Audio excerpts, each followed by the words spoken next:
After studying this module, you shall be able to understand what is the nature-nurture debate, the scientific approaches to study role of heredity and environment, how interaction of heredity and environment shapes development. The discussion about nature and nurture relates to the relative importance of an individual's innate qualities, nature in the sense of nativism or innatism as compared to an individual's personal experiences, nurture in the sense of empiricism or behaviorism in causing individual differences in physical and behavioral traits.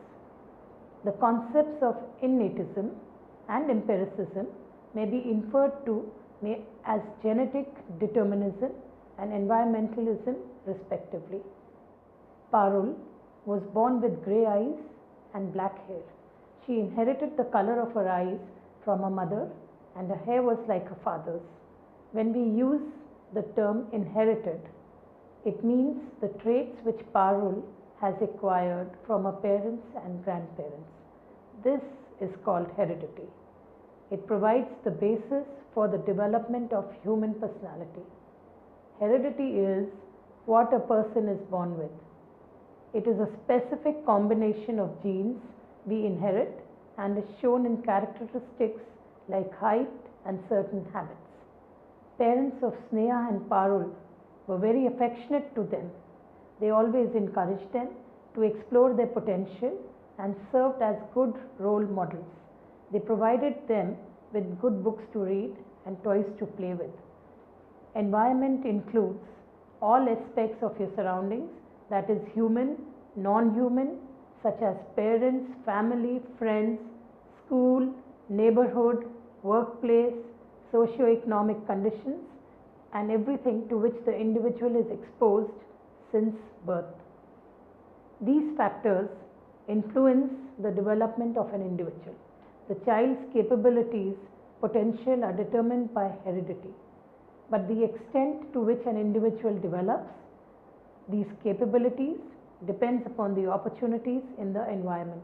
For example, if a child has inherited talent in music, the talent cannot be developed unless the opportunities in the form of training in music are provided.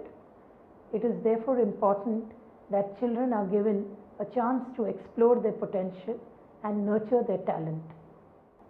These two conflicting approaches of heredity and environment have influenced research agendas for a century now. While genetic determinism holds that the development is primarily influenced by the genetic code of a person, environmentalism emphasizes the influence of experiences, social factors. In the 21st century, a consensus is developing that both genetic and environmental agents influence development interactively. How do genes and the environment come together to shape behavior? Both play important roles. Genes capture the evolutionary responses of prior populations to selection on behavior. Environmental flexibility gives the opportunity to adjust to the changes during an individual's own lifetime. Nature-nurture debate. It has been long known that certain physical characteristics are biologically determined by genetic inheritance. Color of the eyes, straight or curly hair, pigmentation of the skin, and certain diseases such as Huntington's chorea are all function of the genes we inherit. Other physical characteristics, if not determined, appear to be at least strongly influenced by the genetic makeup of our biological parents. Height, weight, hair loss, especially in men, life expectancy, and vulnerability to specific illnesses, example breast cancer in women, are positively correlated between genetically related individuals. These facts have led many to speculate as to whether psychological characteristics such as behavioral tendencies, personality attributes, and mental abilities are also wired in before we are born. Those who adapt an extreme heredity position are known as nativists. Their basic assumption is that characteristics of human species as a whole are a product of evolution and that individual differences are due to each person's unique genetic code. In general, the earlier a particular ability appears, the more likely it is to be under the influence of genetic factors. Now, characteristics and differences that are not observable at birth but which emerge later in life are regarded as a product of maturation. That is to say, we all have an inner biological clock which switches on or off types of behavior in a pre-programmed way. The classic example of the way this affects our physical development are the bodily changes that occur in early adolescence at puberty. However, nativists also argue that maturation governs the emergence of attachment in infancy, language acquisition, and even cognitive development as a whole. At the other end of the spectrum are the environmentalists, who are also known as empiricists, not to be confused with the other empirical scientific approach. Their basic assumption is that at birth the human mind is a tabula rasa, a blank slate, and that is gradually filled as a result of experience. Example, behaviorism is this point of view. From this point of view of psychological characteristics and behavioral differences that emerge through infancy and childhood, they are all a result of learning. It is how you are brought up, nurtured, that governs the psychologically significant aspects of a child's development, and the concept of maturation applies only to the biological. Now, for example, when an infant forms an attachment, it is responding to the love and attention it has received. Language comes from imitating the speech of others, and cognitive development depends on the degree of stimulation in the environment and more broadly on the civilization within which the child is reared. Examples of an extreme nature positions in psychology include Bowlby's 1969 theory of attachment, which views the bond between mother and child as being an innate process that ensures survival. Likewise, Chomsky 1965 proposed that language is gained through the use of innate language acquisition device. Another example of nature is Freud's theory of aggression as being an innate drive called thanatos.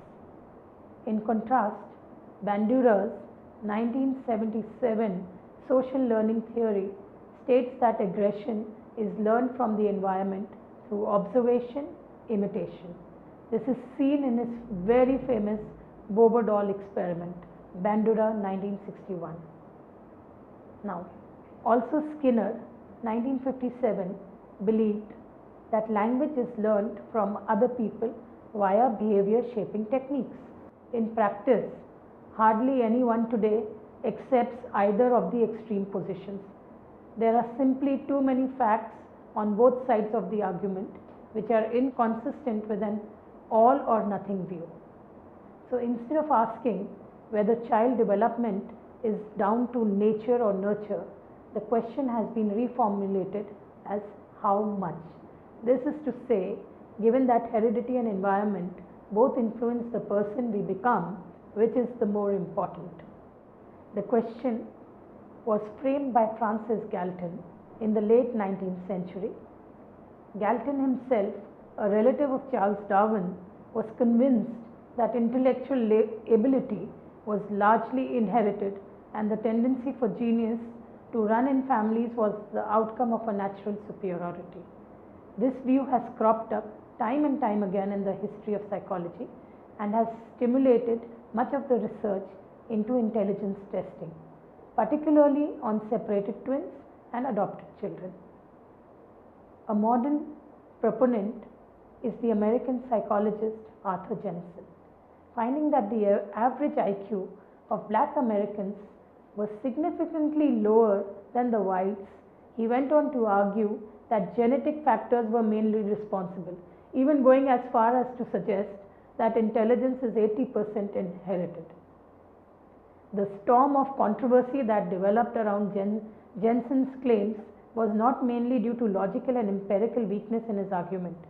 It was more to do with the social and political implications that often drawn from research that claims to demonstrate natural inequalities between social groups.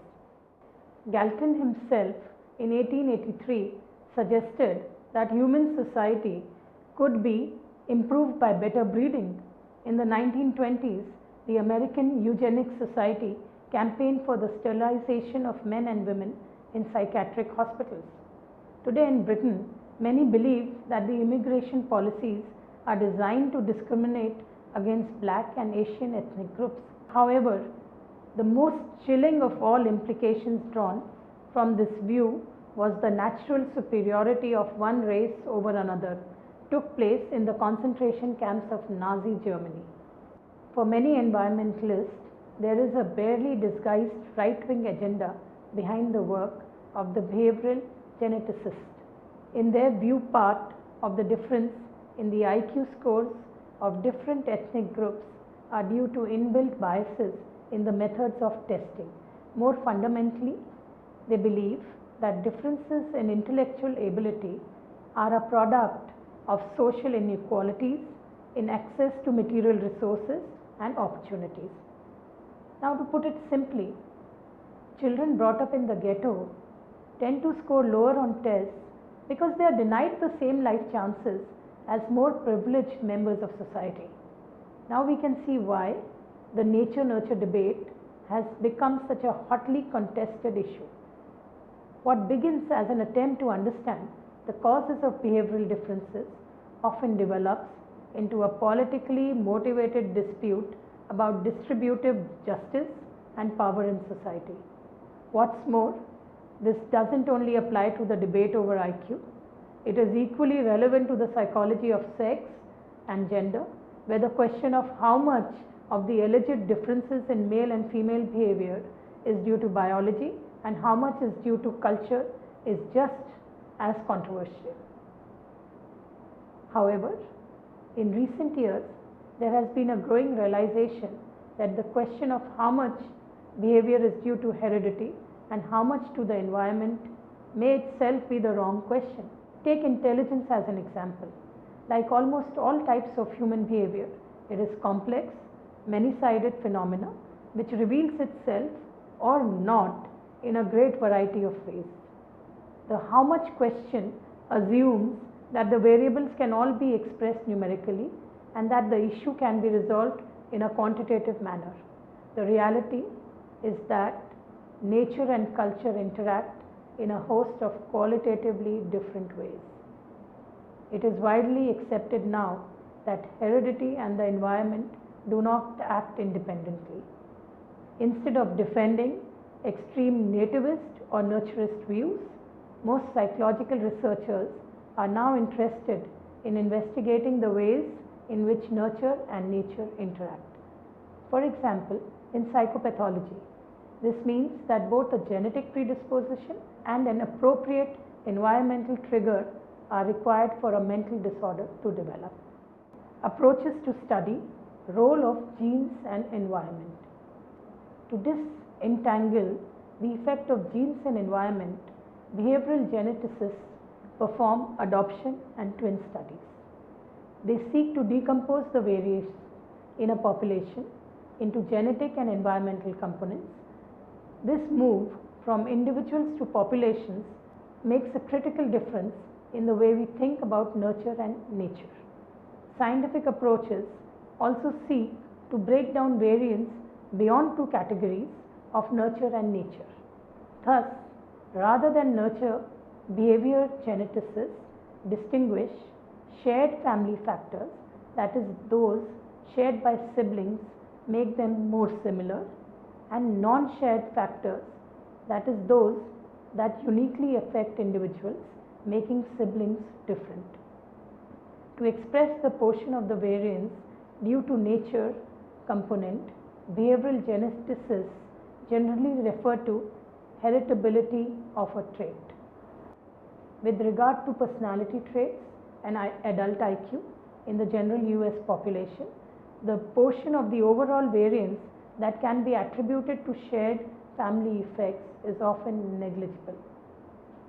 In her Pulitzer Prize nominated book, The Nurture Assumption, author Judith Harris argues that nurture, as traditionally defined in terms of family upbringing, does not effectively explain the variance for most traits such as adult IQ and the big five personality traits in the general population of United States. On the contrary, Harris suggests that either peer groups or random environmental factors, that is, those that are independent of family upbringing, are more important than family environmental effects. Although nurture has historically been referred to as the care given to children by the parents, with the mother playing a role of particular importance, this term is now regarded by some as any environmental factor in the contemporary nature versus nurture debate. Thus, the definition of nurture has expanded to include the influences on development arising from prenatal, parental, extended family, peer experiences, and extending to influences such as media, marketing, and socioeconomic status. Indeed, a substantial source of environmental input to human nature may arise from stochastic variations in prenatal development. This chart illustrates three patterns one might see when studying the influence of genes and environment on traits in individuals. Trait A shows a high sibling correlation but little heritability, that is, high shared environmental variance, C2, low heritability, H2. Trait B shows a high heritability since correlation of trait rises sharply with the degree of genetic similarity. Trait C shows low heritability but also low correlations generally. This means trait C has a high non-shared environmental variance, E2. In other words, the degree to which individuals display trait C has little to do with either genes or broadly predictable environmental factors. Roughly, the outcome approaches random for an individual. Notice also that even identical twins raised in a common family rarely show 100% trait correlation. It is important to note that the term heritability refers only to the degree of genetic variation between people on a trait. It does not refer to the degree to which a trait of a particular individual is due to environmental or genetic factors. The traits of an individual are always complex interweaving of both. For an individual, even strongly genetically influenced or obligate traits such as eye color assume the inputs of a typical environment during onto genetic development. Example, certain ranges of temperatures, oxygen levels, etc. In contrast, the heritability index statistically quantifies the extent to which variation between individuals on a trait is due to variation in the genes those individuals carry.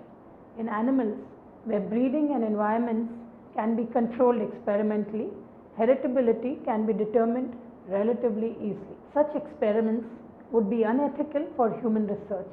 This problem can be overcome by finding existing populations of humans that reflect the experimental setting the researcher wishes to create. One way to determine the contribution of genes and environment to a trait is to study twins.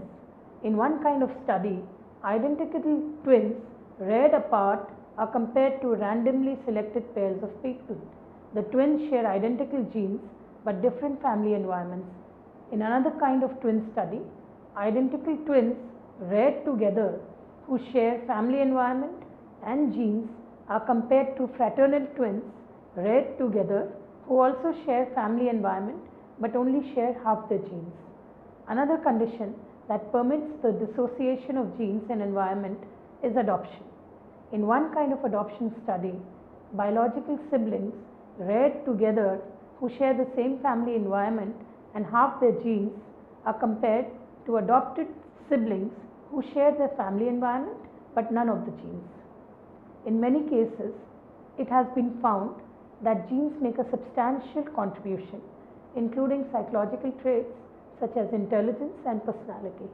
Yet, Heritability may differ in other circumstances, for instance, environmental deprivation. Examples of low, medium and high heritability traits include low heritability, specific language, specific religion. Medium heritability, weight, religiosity. High heritability, blood type, eye color. Twin and adoption studies have their methodological limits. For example, both are limited to the range of environments and genes which they sample. Almost all of these studies are conducted in Western first world countries and therefore cannot be extrapolated globally to include poorer non-Western populations. Additionally, both types of studies depend on particular assumptions such as equal environments, assumption in the case of twin studies, and the lack of pre-adoptive effects in the case of adoption studies. How interaction occurs. The familiar distinction between nature and nurture has outlived its usefulness and should be retired. One reason is the explosion of work in the field of epigenetics. Scientists believe that there is a long and circuitous route with many feedback loops from a particular set of genes to a feature of the adult organism. Culture is a biological phenomenon, a set of abilities and practices that allow members of one generation to learn and change and pass the results of that learning on to the next generation. Genotype. First is genotype, environment interactions.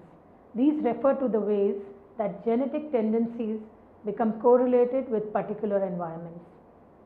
A. Active genotype, environment interaction, niche picking. Child seeks out environments such as result of genetic influences. Example, child with a sensation-seeking temperament. B. Evocative genotype environment interaction. Child evokes environments as a result of genetic influences. Example, child with a difficult temperament evokes negative responses in caregivers. Child with a sunny disposition gets positive responses. Another example is children with violent natural parents and children with non-violent natural parents are adopted into separate families and the adopted families are compared. Children with violent natural parents have adopted parents who use harsh discipline. Children with non-violent natural parents have adoptive parents who use mild discipline. This environmental effect is the result of an evocative genotype environment effect. Aggressive, difficult children evoke harsh parenting. C. Passive genotype environmental interaction.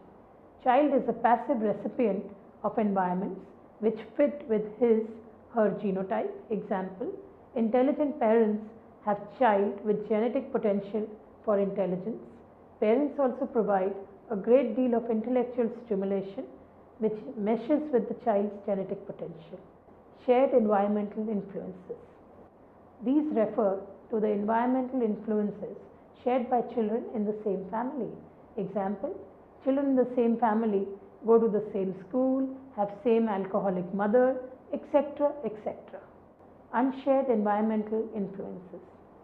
Different children receive different environments, or different children respond to the same environment differently. Example, different birth, sex differences, different birth orders. According to Plomin et al., 2001, unshared environmental influences are typically far more important than shared environmental influences. Notice that the unshared environment idea is linked to the active child concept and is used to explain the fact that adoptive siblings and even biologically related siblings are typically not very similar.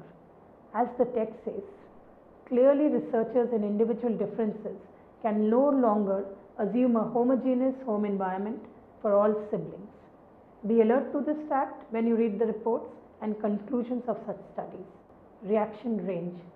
The range of phenotypic expression depending on different environments of different quality. Different people have different reaction ranges, that is, they respond differently to the same environments. Canalization. The genetic restriction of a phenotype to a small number of development outcomes, permitting environmental influences to play only a small role in these outcomes. In other words, genes restrict the extent to which the environment can influence the phenotype. A highly canalized phenotype is not much influenced by environmental influences. A weakly canalized phenotype is open to environmental influences. Early humans did not understand the mechanisms of inheritance of DNA or of the translation of genetic information into morphology, physiology or behavior, but they intuitively understood that inheritance shapes behavior. By controlling mating, herds and flocks of animals useful to humans were domesticated. The resulting domesticated animals, cattle, horses, dogs, behave very differently from their wild progenitors. Today, we easily recognize that both genes and the environment influence behavior, and that scientists studying behavior focus on the interaction between these two factors.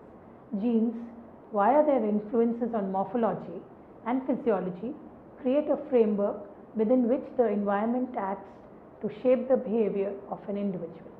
The environment can affect morphological and physiological development. In turn, behavior develops as a result of that individual shape and internal workings.